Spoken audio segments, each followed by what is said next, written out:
Hallo ihr Lieben und herzlich willkommen zu einem weiteren Reaction-Video von mir und ja, dieses Mal wieder mal quasi mit dem Thema Hacking Demystified, ja, so kann man eigentlich den ganzen Vlog-Kanal aktuell zusammenfassen.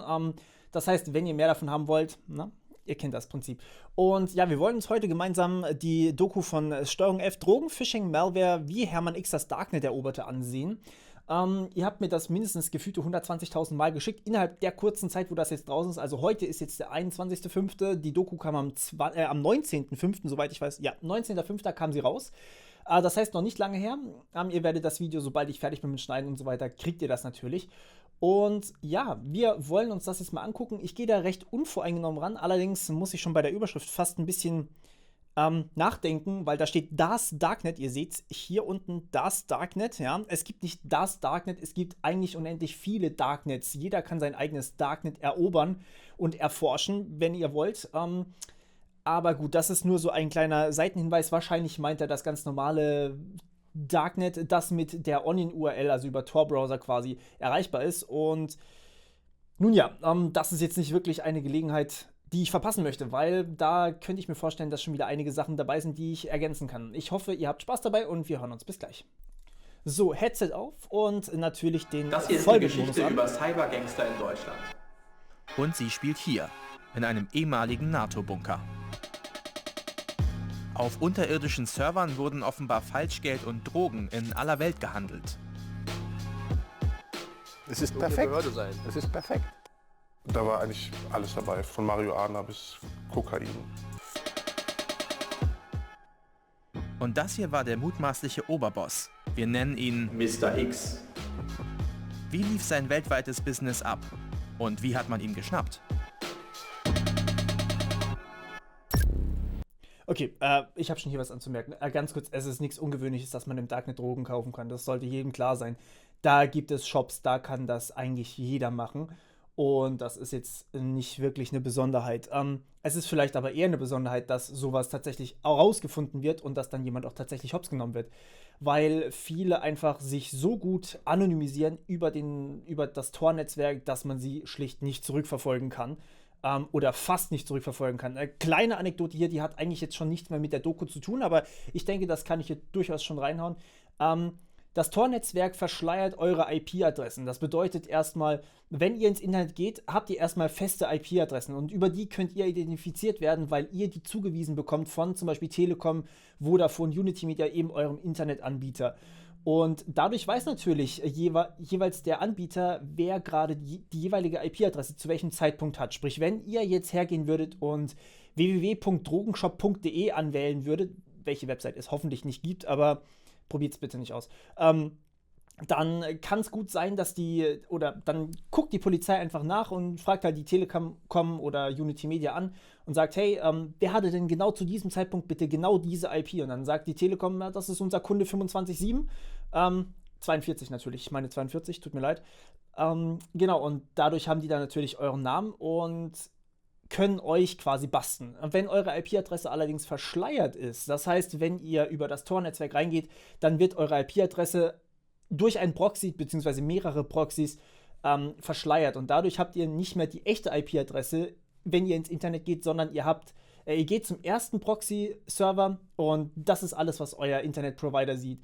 Danach geht ihr zum zweiten und so weiter und so fort und irgendwann greift ihr dann auf die Website www.drogenkaufen.de oder sowas drauf zu und dann habt ihr schon eine ganz andere IP-Adresse. Sprich, die Polizei kann das nicht mehr nachverfolgen und das Tor-Netzwerk ist natürlich perfekt für sowas. Okay, das wollte ich nur schon mal vorneweg vorher loslassen, bevor wir hier direkt einsteigen, damit jeder so ein grobes Ding hat. Aber Drogen kaufen ist super einfach da drin, weil es eben so anonym ist. Ist quasi wie ein riesiger Schwarzmarkt. Das hier ist die Geschichte von mutmaßlichen Cybergangstern, die hier beginnt, in Rheinland-Pfalz. Wir sind jetzt hier gerade in Traben-Trabach, wir sind gerade angekommen, ein kleines idyllisches Moselörtchen. Und das Krasse ist, dass hier eines der größten Internetverbrechen der deutschen Geschichte, kann man vielleicht sogar sagen, passiert ist. Und das gucken wir uns jetzt mal genauer an, wo das hier alles passiert sein soll. Nämlich in einem Ich muss schon wieder was anmerken, tut mir furchtbar leid, aber ich hoffe, dass es trotzdem okay ist. Gebt mir gerne Feedback, ich mache das jetzt nicht so häufig. Aber generell schon das größte deutsche Internetverbrechen will ich schon mal direkt abstreiten. Wenn es mit Drogen zu tun hat, sorry, aber dann ist es nicht das größte. Es gab schon wirklich einen Kinderpornoring, der in Deutschland war, und die haben auch ihre Filme über das Darknet verbreitet. Das finde ich milliardenfach schlimmer als Drogen. Drogen sind auch schlimm, okay. Drogen sind schlimm, okay. Wer South Park kennt, der weiß, was ich gerade gesagt habe. Aber lang nicht auf einem Level mit Kindesmissbrauch und Pornografie in dem Ausmaß. Das war wirklich hochgradig ekelhaft. Das hier ist jetzt auch schlimm, okay. Wir gucken jetzt einfach mal weiter. Bunker irgendwo hier in den Bergen.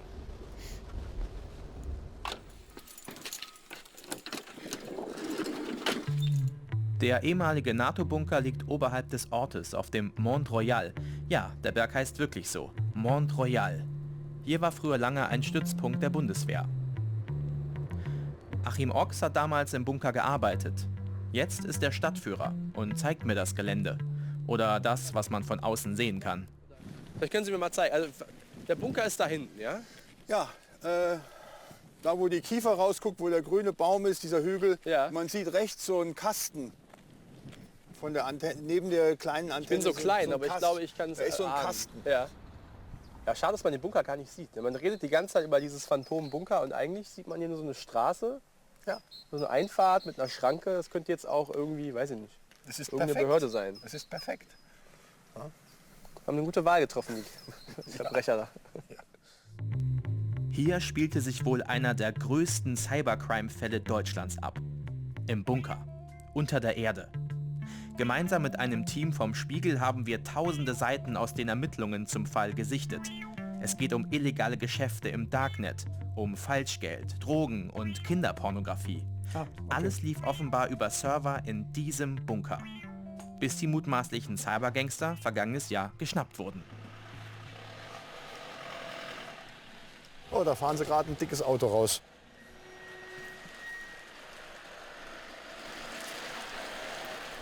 Da kann, So ich stelle leider, ich mir schon, also wenn ich jetzt mal so da kann ich leider aktuell nicht so viel dazu sagen, weil es irgendwie nichts mit IT zu tun hat oder mit dem eigentlichen Thema gerade, sorry. sagen darf, so eine Gangsterkarre vor ein bisschen. Ne? Das darf man im Mercedes aber nicht sagen. Ist nur schwer auszuparken hier für den Abend.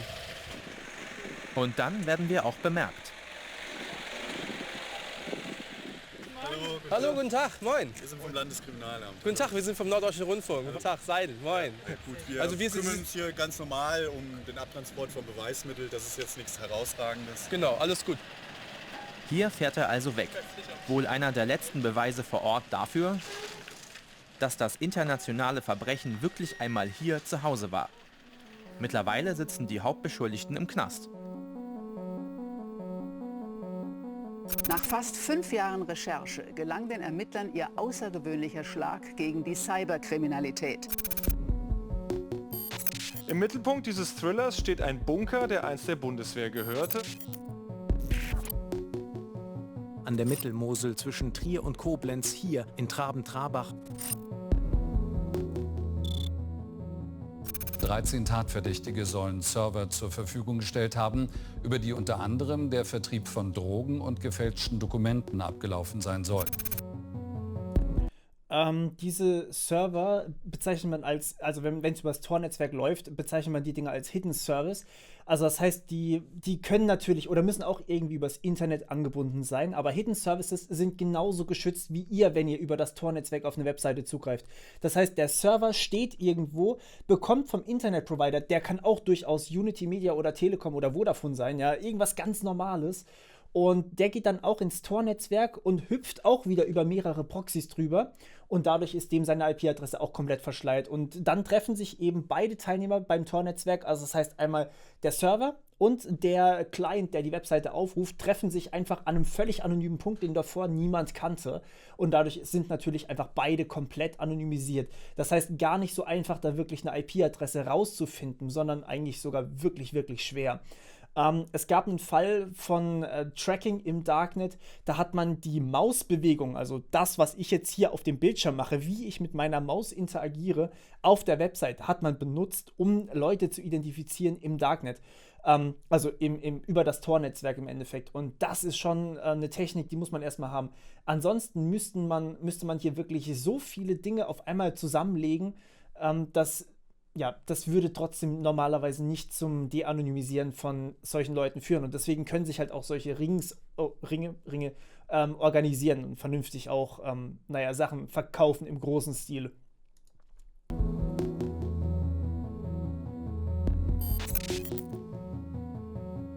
Traben-Trabach in Rheinland-Pfalz. Kennt man eigentlich eher für guten Weißwein, nicht so für Cyberkriminalität. 2013 tauchen hier plötzlich Fremde auf und kaufen den alten Bunker. In der Stadt heißt es, da soll ein Datenzentrum entstehen, neue Arbeitsplätze. Nichts Ungewöhnliches. Guten Morgen, wir machen einen Film über den Bunker, den Cyberbunker da oben auf Montreal. Wir haben das eigentlich immer nur in der Zeitung mitbekommen. Vorher gar nichts. Wer weiß, was die da an den Servern machen. Ne, das ist nicht normal, da dringt nichts an die Außenwelt, aber gewusst hat da keiner was. Hallo. Ich weiß nur, dass es einem selbst unheimlich war, da oben entlang zu laufen, weil da immer Hunde gebellt haben, hat richtig Angst bekommen und hat gespürt, dass da was nicht richtig läuft. Hallo. Nicht erschrecken. Der Norddeutsche Rundfunk hat eine Frage. Kennen Sie diesen Cyberbunker? Ja, klar. Ja, das kennen Sie. Das ist ja, war ich ja auch gewesen. Mich haben sie aber nicht gefangen. Was? Und hat man sich überlegt, was haben die da gemacht?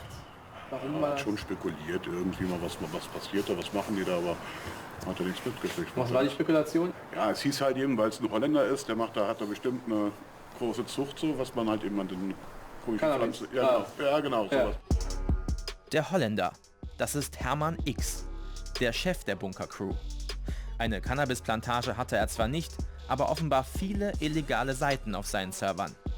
Was er davon wusste, will ich wissen. Weil er in U-Haft sitzt, schicke ich ihm Fragen in den Knast. Doch dazu später mehr. Und er hat Mr. X mehr als 4 Jahre gejagt. Oberstaatsanwalt Jörg Angerer, Chef einer Cybercrime-Spezialeinheit. Ich besuche ihn in Koblenz. Was ist Herr X für ein Typ? Das ist schwierig. Der Herr X ist ein IT-Freund, Besessener, wie man es nennen will. Ich glaube, er hat sehr viel gearbeitet und sehr viel Elan in die Sache gesteckt. Nicht nur aus finanziellen Gründen, sondern er ist mit Leib und Seele IT-Mensch. Warum ist ein Bunker für Herrn X wahrscheinlich die erste Wahl für sein Geschäft? Weil Bunker Sicherheit suggerieren und damit kann man werben im Geschäft und er steht einfach auf Bunker. Warum eigentlich? Weiß ich nicht. Er hat Anklage gegen Mr. X und seine Crew erhoben, unter anderem wegen Bildung einer kriminellen Vereinigung und Beihilfe zum Drogenhandel. Die Entscheidung des Gerichts dazu steht noch aus. Das Besondere an dem Verfahren ist, dass wir nicht gegen die eigentlichen Täter, also Drogenhändler beispielsweise, im Netz vorgehen, sondern erstmals gegen die Hoster, also die diese Dienste hosten und die Taten der Haupttäter erst möglich machen. Das heißt im Endeffekt, es gibt ja, wie Amazon könnt ihr euch das vorstellen, ja, das ist nicht ganz so ausgereift wie Amazon, weil natürlich illegal, aber es ist eigentlich bloß eine Website, die einen Marktplatz liefert. Also wirklich wie ein ganz normaler Shop, wo Leute anderen Leuten Dinge anbieten können.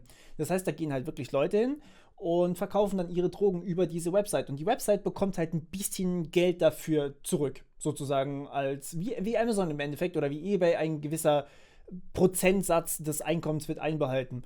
Und ich nehme an, dass genau das hier gemeint ist. Allerdings sind sowohl natürlich die Kunden als auch die Server, als auch die Einsteller, also die Drogenhändler, sind dann natürlich, anonymisiert über Tor-Netzwerk und deswegen auch nicht mit realem Namen unterwegs, weswegen sie auch ein bisschen schwerer zu fassen sind.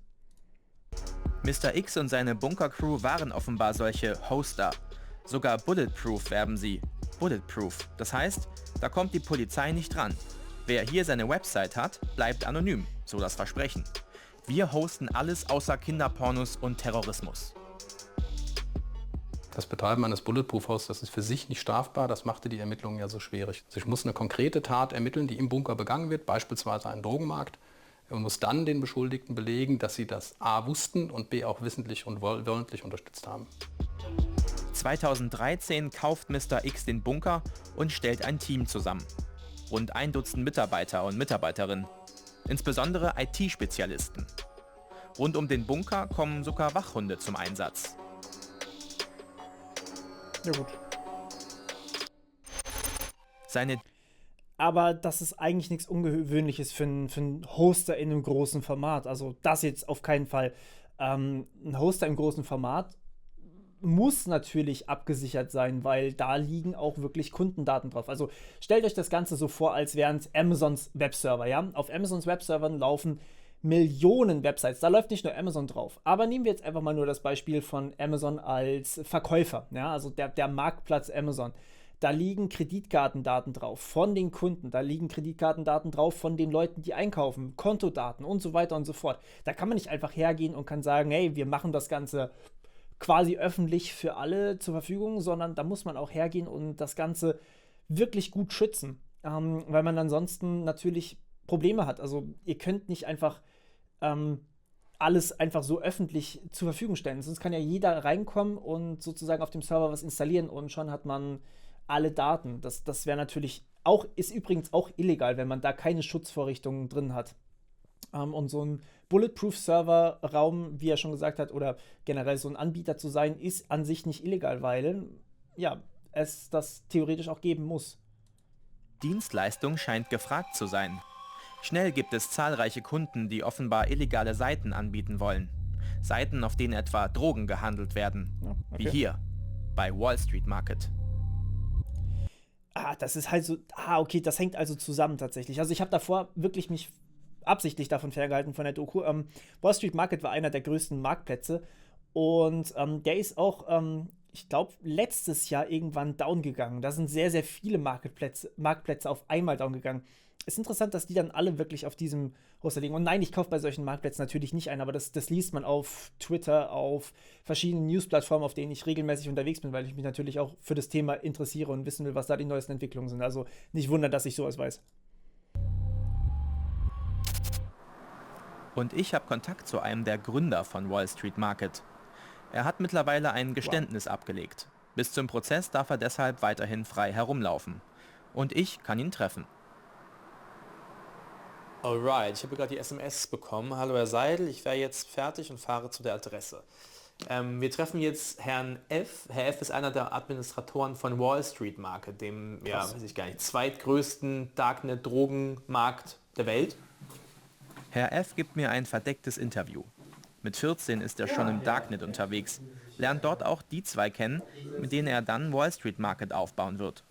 Da war eigentlich alles dabei, von Marihuana bis Kokain, Ecstasy. Also, dass es nicht legal ist, ist ja klar. Das kann man nicht bestreiten, das war von Anfang an klar. Aber dass es so hochgradig illegal ist, war mir jetzt tatsächlich nicht so bewusst, weil ich halt dachte... Halt, stopp, Moment. Man gründet einen Marketplace im Darknet und wundert sich, dass dann Leute Drogen verkaufen. Also ich würde schon davon ausgehen, dass dann die Leute auch wirklich harte Drogen verkaufen. Okay, aber ja. Ich verkaufe die Drogen ja nicht. Wir sind ja nur quasi der Vermittler des eBay, die Plattform. Funktioniert hat Wall Street Market in etwa so. Die Kunden konnten in verschiedenen Kategorien suchen, wie bei eBay oder Amazon. Die Drogen wie Ecstasy, Kokain oder Heroin wurden mit Fotos beworben. Bewerten konnte man auch. Nachdem die gewünschte Menge Drogen dann im Warenkorb landete, wurde bezahlt. Natürlich mit virtuellem Geld, zum Beispiel mit Bitcoins. Wobei, da muss man vielleicht auch noch hinzufügen, Bitcoin ist nicht unbedingt die beste Währung dazu. Bitcoin ist nur Pseudonym und nicht anonym.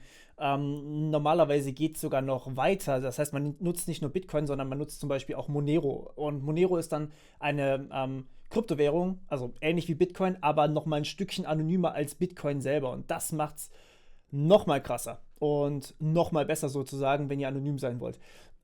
Außerdem gibt es dann auch noch mehrere andere Arten, wie man das Ganze dann absichern kann, weil sonst hat ja der Käufer quasi das Problem, er kauft was Und wenn er Pech hat, dann schickt der Händler einfach nichts los. Und dafür gibt es dann eben von dem Marktplatzanbieter, also in dem Fall Wall Street Market, eben sowas wie Escrow oder sowas, die dann nochmal dafür sorgen, dass die Zahlung abgesichert ist. Das heißt, der Verkäufer bekommt das Geld erst, nachdem der Käufer sich nicht beschwert hat. Also das heißt, wenn zum Beispiel die Ware nicht ankommt, dann kann sich der Käufer beschweren. Wenn die Ware angekommen ist, macht er halt gar nichts und dann erst bekommt der Verkäufer sein Geld. Und so ist es quasi für beide Seiten noch ein bisschen abgesichert. Ist ziemlich abgefuckt. Funktioniert komplett, ohne dass echte Daten im Spiel sind. Also da muss man keinerlei Personalausweis oder sowas hinterlegen, was das Ganze natürlich so gefährlich macht. Die Drogen kamen dann per Post zum Kunden. Man hat sich auch nicht so diese Gedanken gemacht, wie illegal ist es jetzt, sondern Sie müssen sich vorstellen, wir haben das 1 Jahr lang entwickelt ungefähr und andere Marktplätze angeguckt, bessere Features eingebaut, geguckt, dass wir es halt besser machen.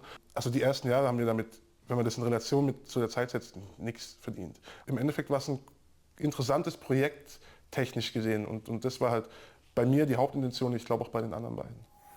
Die Seite wird immer erfolgreicher, hat am Ende über 1 Million Nutzerinnen und Nutzer. Geschätzt werden Drogen für über 41 Millionen Euro dort verkauft. Und kassiert bei jedem Drogendeal eine Provision. Natürlich war es dann schön zu sehen, dass das, was man, die Arbeit, die man gemacht hat, auch irgendwo Erfolg hat. Ne? Das ist nichts anderes, wie wenn ich jetzt im normalen Leben Unternehmen aufmache. Natürlich ist der Erfolg schön und dass es funktioniert, was man sich vorstellt. Wie haben Sie Erfolg da so gemessen? Was hieß Erfolg? Natürlich an den Nutzerzahlen auch, ja. Und an den Verkäufen. Je mehr Leute, je mehr Drogen gekauft haben, desto erfolgreicher waren Sie. Ja, auch. Wall Street Market war auf Servern im Bunker gespeichert. Der Drogenmarktplatz war offenbar nicht die einzige kriminelle Seite hier. Einige Seiten verkauften offenbar falsche Ausweise oder Kreditkartendaten.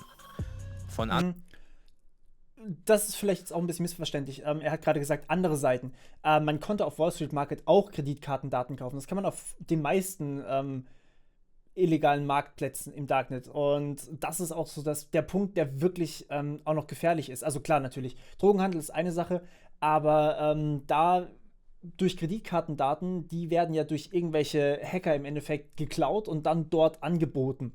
Und dann kaufen sie andere Leute und kaufen halt mit nicht ihren Kreditkarten ein. Und das ist natürlich auch ein Riesenproblem. Und zudem natürlich Falschgeld wird auch darüber vertickt worden sein, nehme ich mal an.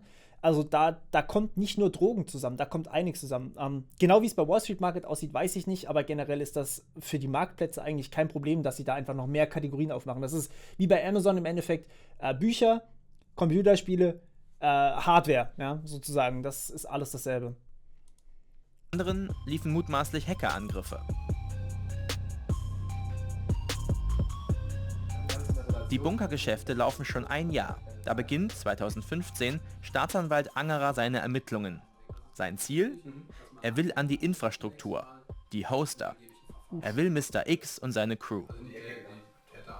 Die Herausforderungen waren am Anfang schon, wie man überhaupt an die Täter rankommt. Die Täter sitzen in einem ehemaligen NATO-Bunker. Der ist in Erdwall drum, es sind Zäune drum, es sind Wachhunde auf dem Gelände. Man kam also an die eigentlichen Täter nicht heran. Das Gelände liegt auch so, dass man von außen nicht einsehen kann. Also klassische Ermittlungsmethoden waren nicht möglich. Wir haben dann eine Reihe von Ermittlungen versucht, um an sie ranzukommen. Ich habe Einblick, was die Ermittlerinnen und Ermittler alles versucht haben. Observationen über Tage, Wochen, ja Monate. Hier seht ihr Originalfotos. Die Polizei findet etwa heraus, wo die Bunkerleute einkaufen, bei welchem Chinesen Mr. X und seine Leute essen gehen. Was aber im Bunker abgeht, das erfahren sie nicht. Viele Telefone werden angezapft. Bei einem hören sie sinngemäß sowas hier. Hallo, ich habe die Orangen gefunden. Erzählen Sie mir mehr dazu. Es ist ein Chinese und der hat 700 Kisten Orangen bekommen und er braucht noch 350 Kisten, damit er eine Ladung voll machen kann. Ist nicht so einfach, ich weiß. Wo sollen die Kisten denn letzten Endes hinkommen? Zur selben Bank, wo Sie sind, wenn Sie in dieses Land kommen. Okay. Wenn ihr jetzt denkt, what the fuck? Genau das müssen sich die Ermittlerinnen und Ermittler auch gedacht haben. Die Bunkercrew weiß wohl, dass die Polizei sie beobachtet. Das rote Auto hier mit dem Blaulicht ist scheinbar ihr Gruß, als ein Polizeihubschrauber übers Gelände fliegt. Mehr als 2 Jahre arbeiten sich Angerer und sein Team an den Cybergangstern ab und kommen nicht weiter. Gut, aber das ist ja auch erstmal nicht verwunderlich, weil so einen Hosting-Dienst zu betreiben, heißt natürlich, du hast erstmal nichts mit irgendwelchen Drogen oder irgendwelchen anderen Sachen zu tun, also mit irgendwelchen Hackerangriffen. Du tust ja selbst nichts, außer zu hosten. Das heißt im Endeffekt, du stellst nur Server zur Verfügung. Und was darauf gehostet wird, das ist erstmal nicht ersichtlich von außen. Das heißt, ja, wenn sie da wirklich was machen wollen, brauchen sie quasi einen Durchsuchungsbeschluss. Und sowas zu bekommen, wenn kein Tatverdacht besteht, ist, glaube ich, gar nicht so einfach. Also das werden sie wahrscheinlich gleich noch sagen. Sie wollen die Server im Bunker von außen anzapfen. Aber das kriegt man nicht so einfach bewilligt. Genau, das meine ich. Man musste eben klar machen, wenn wir das nicht können, dann wird das Verfahren sterben. Das ist definitiv so gewesen und ja, das war so. Während Angerer noch auf der Stelle tritt, tut sich was im Ort. Bürgermeister Patrice Langer wird misstrauisch. Mr. X hatte doch eigentlich Arbeitsplätze in dem neuen Datenzentrum versprochen. Doch davon und vom Bunkerchef selbst kriegt im Ort kaum einer was mit. Einmal wusste man, dass er im Land ist, wenn sein BMW hier in der Stadt war, so war ein X6er, der das Kennzeichen BOBO hatte und da hieß es auch, der Bobo ist wieder da. Und dann, wenn er durch die Stadt ging, wie geschildert eben mit seinem wallenden Haupthaar und seinem wallenden Trenchcoat, im gewissen Abstand war da noch sein Adlatus hinter ihm, ob es der Hausmeister war, keine Ahnung. Das sah schon ein bisschen merkwürdig aus für Traben-Trabach. Das sah so aus, wie wenn jemand mit seinem Bodyguard durch die Stadt geht. Ne? Die Gerüchteküche brodelt. Gibt es im Bunker tatsächlich eine Drogenplantage? Oder lagert Mr. X dort gar Giftmüll? Der Bürgermeister will sich jetzt selbst ein Bild machen und ist überrascht. Er darf einfach vorbeikommen zum Bunker. Ja, okay. Und wie lief der Besuch ab? Sie sind hier hochgefahren und dann? Wir haben hier vorne am Tor geklingelt und dann wurden wir nach unten geleitet von ihm. Wir wurden hier oben abgeholt, wurden runtergeleitet. Da gibt's so ja, das Ding ist ja eigentlich auch, wenn es halt wirklich nur ein Hostingdienst war, sieht man da ja auch nichts Illegales. Ja? Da kann eigentlich jeder reinkommen, der möchte. Das Einzige, was man nicht machen darf, ist anzapfen, beziehungsweise reingucken, was auf den Servern drauf sind. Und das ist rechtlich halt das große Problem.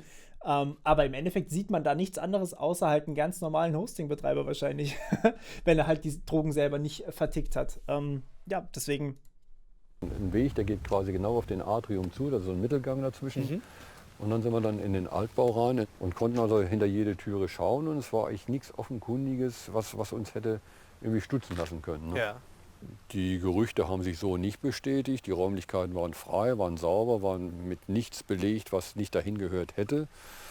Ja, ne, das war soweit okay, aber was auf den Rechnern lief, konnte man damals also für uns nicht feststellen, hätte uns auch bestimmt nicht gesagt. Hat er sich sehr sicher gefühlt? Darf auch gar nicht. Also selbst wenn es ein normaler Hostingbetreiber ist, darf er niemandem einfach so Auskunft darüber geben. Wie gesagt, da liegen potenziell, je nachdem, was da gehostet ist, was der Betreiber ja meistens nicht mal wissen oder weiß, liegen da ja potenziell Kundendaten mit in irgendwelchen Datenbanken oder vertrauliche Dateien eben, E-Mail-Adressen, Adressen, generell Kreditkartendaten, das darf ja nicht nach draußen kommen, ja, auch nicht an Bürgermeister, weil ich würde es zum Beispiel auch nicht feiern, wenn jetzt mein Bürgermeister zu Google irgendein Bürgermeister zu Google hingeht und sagt, hey, ich hätte mal ganz gerne hier die Daten von dem Cedric Mössner hier. Fände ich nicht cool. Ich glaube ja. Weil konnte ja davon ausgehen, dass gar keiner weiß, was er eigentlich wirklich macht. Und dann kann ich ja doch diese Posse eigentlich weiter spielen. Ne? Wie eine Show. Ja, das war reines Showgeschäft. Ne? Ich treffe jemanden, der hinter die Kulissen dieses Showgeschäfts blicken konnte. Nach langen Recherchen finde ich einen ehemaligen Mitarbeiter von Mr. X und kann ihn zu einem Interview treffen. Ich warte gerade auf jemanden, der im Bunker war, der Mr. X kennt, der die ganzen Leute kennt, der die ganzen Abläufe kennt. Er hat großen Schiss, erkannt zu werden. Deswegen tun wir alles dafür, seine Identität zu verschleiern und führen mit ihm ein verdecktes Interview. Das Interview führe ich auf Englisch. Das Bunkerteam war international. Der Mitarbeiter war übrigens auch dabei, als Bürgermeister Langer zu Besuch kam. Er wollte unbedingt ganz unten die Räume sehen. Das waren halt Holländer und hoher Stromverbrauch. Da dachte er wohl, wir hätten eine Hanfplantage im Keller. Wir hatten natürlich keine Hanfplantage im Keller. Das hat der Bürgermeister dann auch gesehen. Er durfte jeden Raum sehen. Und Räume gibt es viele, erzählt uns der Mitarbeiter. Logisch. Insgesamt gibt es 5 Stockwerke, jedes in einer anderen Farbe gestrichen. Die Truppe wohnt in der ersten Etage. Es gibt eine Bunkerküche und Schlafzimmer. Mr. X hat in seinem diese lebensgroße Actionfigur stehen. Die Wände und die Decke hat Mr. X dort schwarz gestrichen. Cool. Auf der zweiten Etage liegen Büros. In der dritten Etage das Wichtigste. Die Serverräume. Die 4. und 5. Etage wurde quasi nicht genutzt. Aber was wusste unser Interviewpartner über das, was auf den Servern gehostet wurde? Wusste er, was da Illegales abging? Ich kann auf einen verschlüsselten Server nicht drauf gucken. Die Kunden konnten den Server einfach mieten, ohne zu sagen, was sie damit machen. Sie müssen sich das vorstellen wie ein Haus, das man vermietet. Da weiß man ja auch nicht, was der Mieter darin macht. Fühlen Sie sich schuldig? Also ich mache mir da keine großen Vorwürfe. Ich habe auch mit einigen anderen Mitarbeitern gesprochen, die denken da ähnlich. Die wussten davon auch nichts. X war eigentlich der Einzige, der da Kunden raufgelotst hat. Hermann X traf seine Geschäftspartner in Traben-Trabach anscheinend ganz offen. 2015 geht er zum Beispiel spazieren mit einem angeblichen irischen Mafia-Boss. Der wird der Pinguin genannt. Wegen seines Watschelgangs. Hier, der rechte.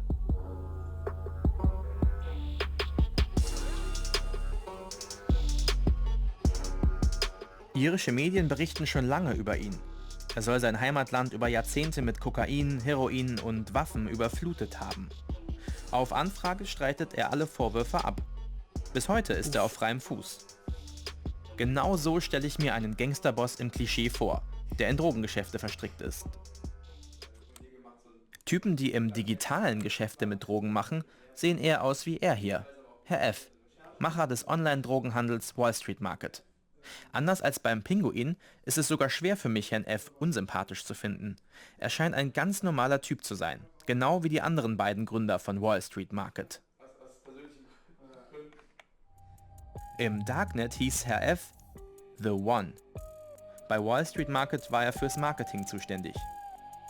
Neben ihm gab es noch Coda 420. Er hat die Seite programmiert. Okay. Und Kronos hat sich um die Server gekümmert.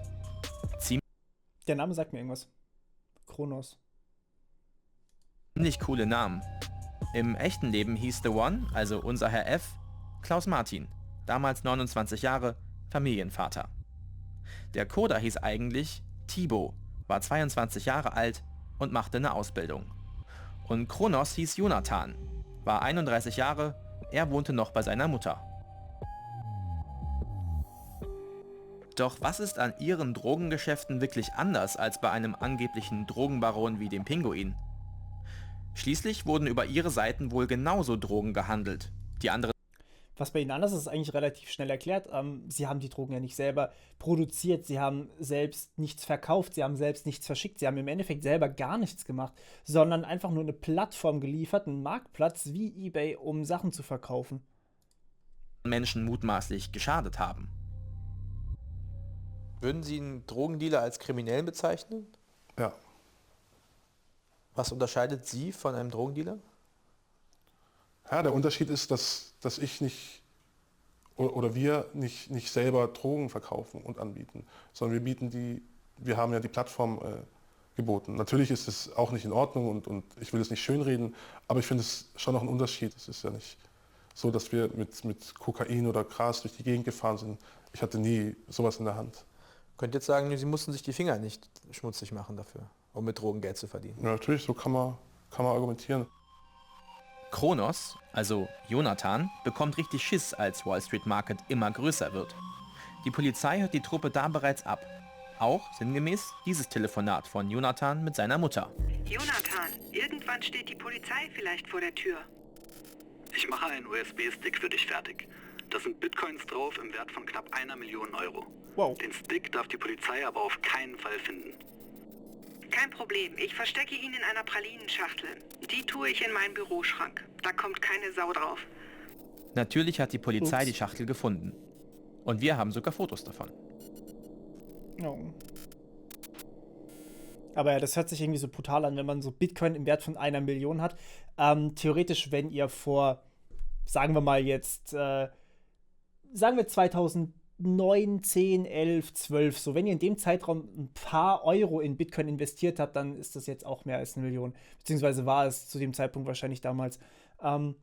Weil Bitcoin einfach von einem Preis, eine Bitcoin hat damals weniger als einen Cent gekostet. Mittlerweile kriegst du eine Bitcoin für weit über 1000 Euro. Je nachdem, wie der Kurs gerade ist. Ich bin mir gerade nicht sicher, wie der ist. Auch die anderen beiden haben Angst aufzufliegen. Von einem auf den anderen Tag räumen sie alle Bitcoins ab, die noch auf der Seite liegen. Für jeden rund 4,5 Millionen Euro. Das war das. Am Ende haben sie aber nichts davon. Die Polizei nimmt sie im Frühjahr 2019 fest. Alle gestehen umfangreich. Eine Anklage steht kurz bevor. Auf unsere Anfragen reagierten Fs Komplizen nicht. Deutsche Sicherheitsbehörden haben nach aufwendigen Ermittlungen eine der größten Online-Plattformen für Drogen, gefälschte Dokumente und Schadsoftware geschlossen. Der sogenannte Wall Street Market. Eine Art eBay für Rauschgift. Der zweitgrößte im Darknet. And I want to stress how proud we are to be a part of today's international announcement that we have dismantled a criminal enterprise. Auch für die Bunker-Crew wird's eng. Staatsanwalt Angerer darf die Bunkerserver von außen anzapfen. Schließlich hat er genug zusammen, um die Truppe festzunehmen. Aber für die Anklage braucht er mehr Beweise.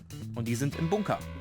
Was aber, wenn sich die Crew bei der Festnahme im Bunker verschanzt und alle Beweise löscht?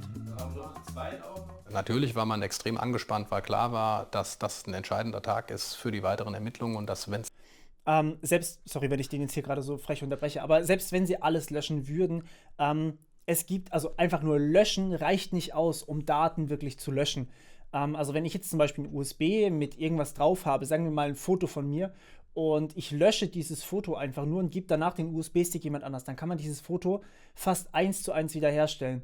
Es wird zwar, wenn jetzt der andere noch Daten drüber schreibt und die dann auch wieder löscht, noch mal schwieriger, mein USB quasi wieder das Bild wiederherzustellen, aber es ist selbst dann immer noch möglich. Man müsste sozusagen 7-mal die Daten überschreiben, damit man auch diese Daten wirklich nicht mehr wiederherstellen kann. Oder man zerstört wirklich die Hardware komplett. Aber einfach nur löschen reicht nicht. Löschen heißt einfach nur quasi die Verweise zu löschen in eurem Verzeichnissystem, also quasi im Dateisystem, dass die Datei da liegt. Also sozusagen, die Datei existiert halt immer noch, nur ihr habt vergessen, dass die da liegt. Und wenn ihr vergessen habt, dass die da liegt, dann könnt ihr da einfach wieder neue Sachen drüber schreiben. Wenn ihr das macht, dann reicht das natürlich nicht aus, um Sachen wirklich zu löschen. Also die Forensik von der Staatsanwaltschaft bzw. von der Polizei müsste sowas easy wiederherstellen können. Und 7-mal wirklich alle Festplatten zu überschreiben, das ist gar nicht so einfach. Das dauert wirklich lange. Also ihr habt es vielleicht schon mal gemerkt, wenn ihr was auf einen USB-Stick drauf kopiert und der hat einfach nur 4 GB, sagen wir jetzt mal, dann dauert das eine gewisse Zeit, bis alles überschrieben ist. Und wenn ihr das Ganze 7-mal macht, also 7-mal diese 4 GB überschreibt, dann dauert das schon so einige Minuten. Und bei Servern ist natürlich mehr Speicher. Klar, die Dinger sind auch schneller, aber auch mehr Speicher. Es nicht läuft, wie es laufen soll, womöglich alles umsonst war. Ja, dass man dann nicht viel hat. Und deshalb war klar, dass der Zugriff so funktionieren muss, wie er geplant war. Was war so die größte Herausforderung am Zugriffstag? Die größte Herausforderung war, dass der Plan wirklich aufgeht und keiner im Bunker ist und natürlich den Zugriff so schlagartig durchzuführen, dass niemand mittels Handy oder Ähnlichem doch noch den Stecker zieht in der Anlage. Wie haben Sie das geschafft? Mit einer List. Mit welcher List? Die Sage ist ja keine List mehr.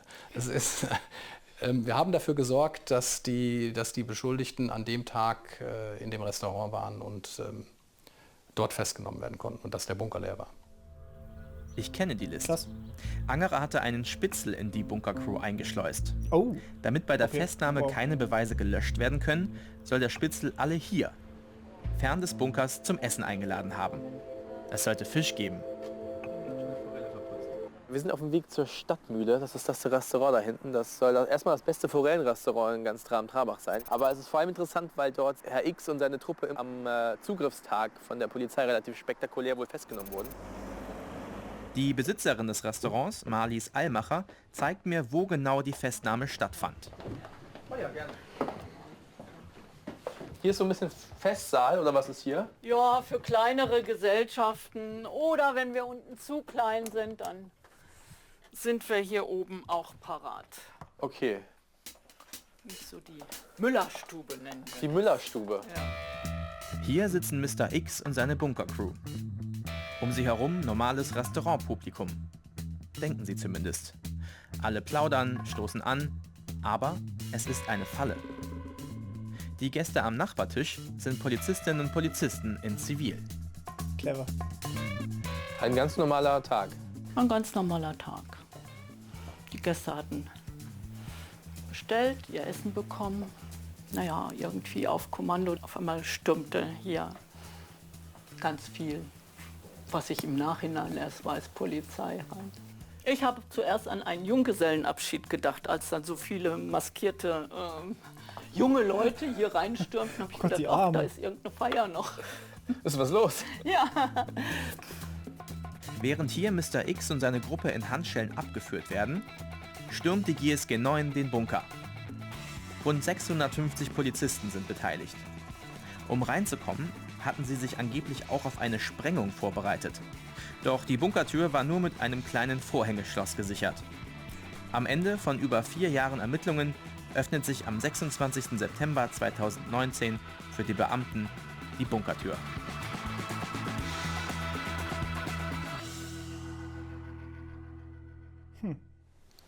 Ja, die Schlüssel der Bunkeranlage, es gibt schon ein paar Türen. Das ist die Notstromversorgung des Bunkers. Der hat natürlich unten Notstromaggregate. Das ist ein Büro. Okay, das ist also, so sah es im Bunker aus. So sah es in der Anlage unten aus. Zum Teil, Sie sehen ja, die Verkabelung ist jetzt nicht das, was man sich unter einer professionellen Anlage vorstellen würde. Das ist tatsächlich Alltag, das ist selten schöner.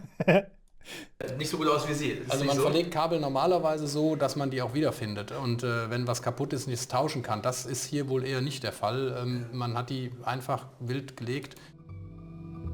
Die Ermittlerinnen und Ermittler finden im Bunker Schaltschränke mit rund 400 Servern und können Daten auslesen. Der Jackpot für Angerer. Sichergestellt im Bunker haben wir etwas über 2 Petabyte. Das sind über 2 Millionen Gigabyte Daten, die auf den... Und jetzt müsst ihr euch mal vorstellen, wenn die 2 Millionen Gigabyte Daten alle komplett überschrieben werden sollten, und zwar 7-mal, damit sie wirklich gelöscht werden, das würde wirklich lange dauern. Aber der Grund ist natürlich, je häufiger man das Ding überschreibt, desto schwieriger wird es natürlich, irgendwas wiederherzustellen. Und dementsprechend dauert das auch und ist kostenintensiv, zeitintensiv, man muss die Forensiker bezahlen und die Forensiker müssen es auch erstmal alle hinkriegen. Und ja, das ist glaube ich, nicht so geil. Servern gespeichert sind. Sie haben jetzt im Nachhinein auf die Server geguckt? Ja. Und wie viele legale Seiten gefunden? Keine. Und deswegen schließen Sie darauf? Also wenn jemand ausschließlich kriminelle Seiten betreibt, dann halte ich das für keinen Zufall. Zur Erinnerung, und wenn es noch so viele illegale Seiten im Bunker sind, das Hosten alleine ist in Deutschland nicht strafbar. Angerer sagt, für einige Webseiten... Weil ja normale Webseiten auch normal gehostet werden. Also zum Beispiel, wenn ich jetzt meine Website, auf die ihr gerne übrigens mal gehen könnt, meine Webseite irgendwo hostet, dann weiß ich ja nicht, was das für ein Hoster ist. Ich sehe den ja normalerweise nicht. Ich gehe einfach her und sage, hey, ich miete mir jetzt einen Server und dort packe ich dann über SSH, also über quasi Remote, ja, von meinem Aufnahmestudio hier, tue ich das auf den Server packen. Und da sehe ich nicht, wie es da drin aussieht. Ich sehe auch nicht, welche anderen Webseiten dort gehostet sind. Das könnten im Prinzip bei meinem Hoster auch 500.000 andere illegale Webseiten sein und es gibt vielleicht 2 oder 3 legale, weil ich von 2 oder 3 weiß, die da hosten oder die auch ihre Seiten haben. Deswegen, es kann alles sein, aber das Hosten ist ja erstmal nichts Schlechtes. Ich meine, ihr wollt ja auch Webseiten erreichen und YouTube ist im Endeffekt auch eine Webseite, die man erreichen muss. Könne er beweisen, dass Mr. X und Teile seiner Crew wussten, was dort ablief.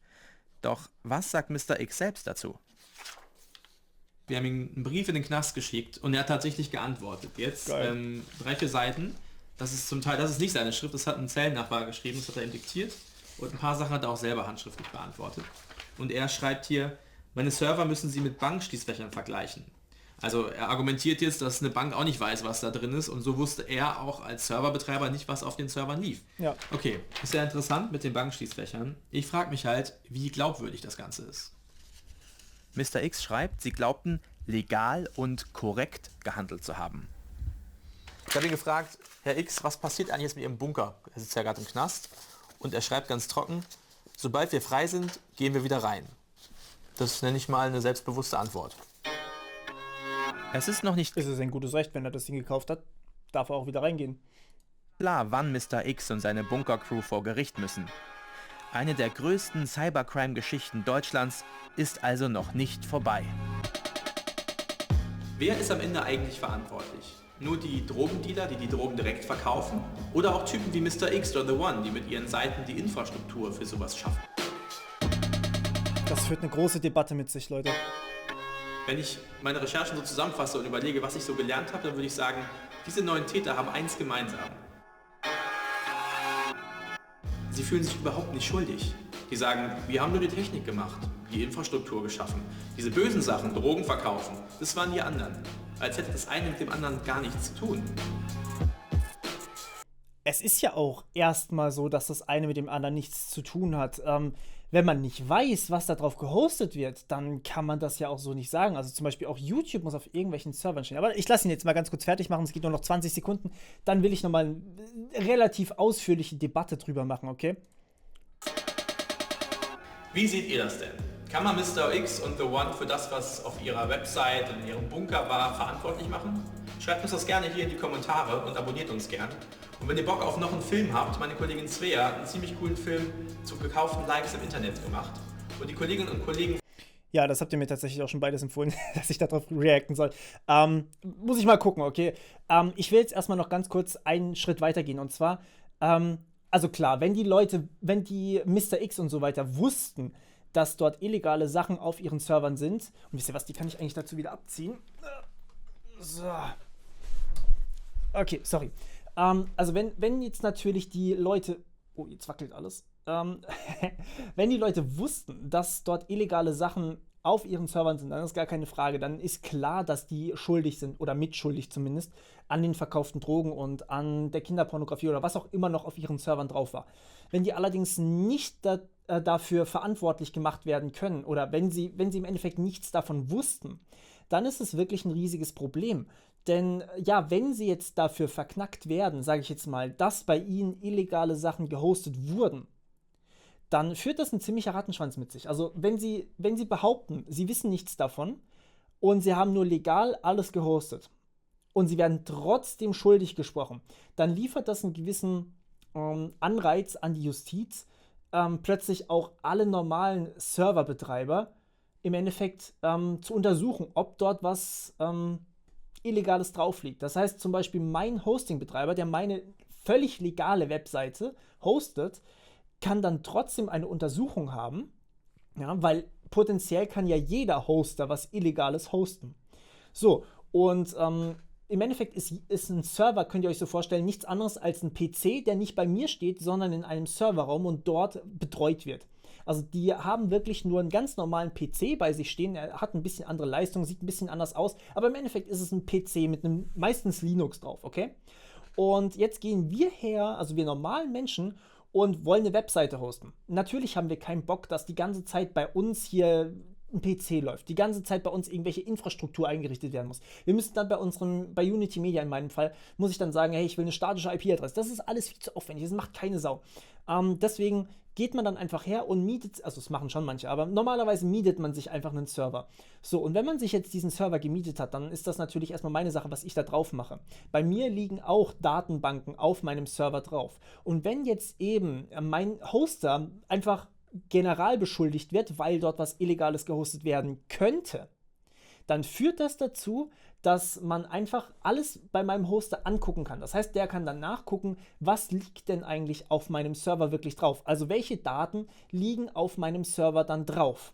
So, und wenn dann jeder von der Justiz eben nachgucken kann, was auf meinem Server drauf liegt, dann hat auch jeder von der Justiz erstmal Zugriff auf die personenbezogenen Daten von Leuten, die sich auf meiner Webseite im Falle der Fälle registrieren.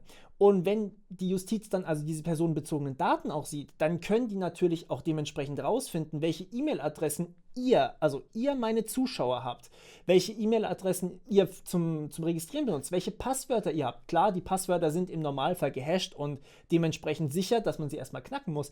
Aber der Punkt ist, im Endeffekt wird dann jeder Serverbetreiber, sprich jede Webseite, also kann quasi komplett generell in Verdacht gestellt werden. Und dadurch könnte man einfach hergehen und alle Daten einfach auslesen, weil es könnte ja potenziell eine illegale Seite sein. Wir müssen also erstmal nachgucken, was das für eine Seite ist, die auf diesem Server drauf liegt. Und das ist ein Riesenproblem meiner Meinung nach. Deswegen können wir nicht einfach so hergehen und sagen, hey, jeder Serverbetreiber durch die Bank weg ist erstmal illegal. Das geht nicht. Auf der anderen Seite geht es hier nicht nur um die Serverbetreiber, sondern es geht auch noch um die Infrastruktur. Also im Darknet, das haben die hier gar nicht erwähnt, aber ich habe am Anfang des Videos ein kurzes Intro gegeben zum Darknet. Im Darknet wird Tor verwendet. Ja? Tor ist erstmal nichts Illegales. Also Tor steht für The Onion Router und bezeichnet wirklich nur das Protokoll. Sprich, ihr hoppt von einem Proxy zum nächsten, um eure IP zu verschleiern. Das hört sich jetzt erstmal so an, als möchte man anonym bleiben und dazu wird es auch genau benutzt. Aber das ist erstmal nichts Schlechtes. Es gibt nämlich auch viele, viele Länder, die eingeschränkt sind. Das heißt, in den Ländern gibt es einfach nicht die Möglichkeit, frei über Dinge zu berichten, also wirklich Journalismus zu betreiben. Das, was Steuerung F hier gemacht hat, ist in manchen Ländern nicht möglich, weil es verboten ist, über alle Dinge zu reden. Da ist einfach die Meinungsfreiheit nicht da. Und trotzdem muss es für die Bevölkerung eine Möglichkeit geben, sich zu informieren. Das heißt, die Bevölkerung muss über mögliche illegale Tätigkeiten ihres Staates aufgeklärt werden, muss die Möglichkeit haben, irgendwo hinzukommen, ja? Informationen sich zu beschaffen. Und dafür ist The Onion Router eigentlich geschaffen worden. Das heißt, eine meinungsfreiheitsfördernde Plattform. Erstmal nichts Illegales. Was man dann damit macht, das ist natürlich wieder eine andere Sache. Ihr könnt euch das ungefähr so vorstellen. The Onion Router ist erstmal nehmen wir es einfach mal so an, ein Küchenmesser. Ja? Man kann damit Zwiebeln schneiden, man kann damit Paprika schneiden, apropos, ich habe Hunger. Und man kann damit natürlich auch Menschen erstechen, aber ist halt illegal, den Menschen zu erstechen. Deswegen ist aber der Besitz von Küchenmessern erstmal nicht illegal, sondern erstmal ist ein Küchenmesser halt genau das, ein Küchenmesser. Und Tor oder The Onion Router, wenn man es aussprechen möchte, ist erstmal nichts Illegales, sondern eigentlich etwas, was eine Demokratie fördert, was wirklich die Meinungsfreiheit fördert und was wirklich wichtig ist, vor allem in anderen Ländern. Klar, in Deutschland jetzt nicht unbedingt, was nicht heißen sollte, dass man einfach so The Onion Router in Deutschland verbieten würde, weil dann würde ich mir wirklich Sorgen um die Meinungsfreiheit machen. Aber ja, es ist ein wichtiges Tool für viele Journalisten geworden. Auch zum Beispiel Edward Snowden musste über The Onion Router gehen, um Informationen an Journalisten zum Beispiel zu bringen, damit er nicht direkt verfolgt wird und damit er überhaupt eine Möglichkeit hat, seine Sachen zu sagen. Also ihr seht, nicht mal bei uns ist The Onion Router, also in unserer westlichen Welt, ist The Onion Router komplett umsonst. Ja? Es ist ein wichtiges Tool. Deswegen kann man auch hier nicht sagen, dass die Betreiber, also The Onion Router ist erstmal kein Betreiber, aber die Leute, die etwas zur Verfügung stellen, mit dem Straftaten begangen werden. Denn ansonsten ist auch jeder Messerlieferant Straftäter. Ansonsten ist natürlich auch jeder, der Alkohol produziert, weil Alkohol ist ein Gift, ja, ist erstmal ein Straftäter. Zigarettenhersteller sowieso auch. Alles, was in Richtung Drogen geht, ist dann ein Strafbestand, weil damit kann man ja theoretisch Menschen töten. Ich könnte jetzt hergehen und könnte jemandem hier 5 Liter Wodka einflößen, danach wäre der relativ sicher tot. Aber ich tue es natürlich nicht und deswegen ist Wodka erstmal nicht illegal. Nur weil ich das tun könnte. Und eben genauso ist es damit eben auch. Ein Auto, mit dem kann ich auch Menschen überfahren. Ihr versteht den Vergleich. Also es ist quasi ein Werkzeug. Und wenn man etwas Illegales mit einem Werkzeug macht, heißt das noch lange nicht, dass das Werkzeug selbst illegal ist. Ja, das ist so ein bisschen die Debatte, die das jetzt hier aufwirft. Und je nachdem, wie dieser Prozess jetzt hier ausgeht, kann das wirklich, wirklich üble Folgen haben. Was natürlich hier bedacht werden muss, ist, dass offensichtlich sehr viele darüber Bescheid wussten, dass da irgendwas Illegales auf diesen Servern vor sich geht. Aber das heißt noch lange nicht, dass die Server für diesen Zweck erschaffen wurden. Wenn den Leuten nachgewiesen werden kann, dass sie absichtlich diese Server für illegale Tätigkeiten erstellt haben oder aufgebaut haben, dann ist das was anderes. Dann kann man die ruhig verknacken sozusagen. weil dann hat es auch einen abgetrennten Nutzen. Aber wenn das nicht bewiesen werden kann, dann die Leute unter Generalverdacht zu stellen, wird sehr, sehr schwierig. Ja, ich hoffe, ihr konntet verstehen, warum das so ein schwieriges Thema ist, weil wir können nicht einfach so unsere komplette Freiheit aufgeben, nur weil eben potenziell böse Dinge gemacht werden können. Sonst muss man den Schritt auch noch viel, viel weiter gehen und erstmal alles illegalisieren. Okay, harter Tobak heute. Nicht so eine einfache Doku wie das letzte Mal, aber sehr, sehr spannend. Auf jeden Fall vielen Dank an Steuerung F-Team, dass ihr das alles recherchiert habt. Ich hoffe, es ist okay, dass ich noch ein bisschen nachgelegt habe. Wenn ihr da vielleicht noch mal mehr Informationen haben wollt, dann kommt da gerne auch nochmal auf mich zu. Ich bin, wie gesagt, immer gerne bereit, Informationen zu beschaffen. Ich nutze jetzt aktuell diesen Zweitkanal hier, um ein bisschen über das Mysterium Informatik bzw. Hacking aufzuklären, weil es einfach nicht so illegal und so schwarz-weiß ist, wie man sich das vielleicht vorstellt. Und man auch nicht unbedingt Angst haben muss vor manchen Themen. Gut, also das war's von meiner Seite. Wir hören uns wieder beim nächsten Mal und vielen Dank, dass ihr so lange dabei wart. 55 Minuten. Hei, hei, hei. Okay, bis dann. Ciao.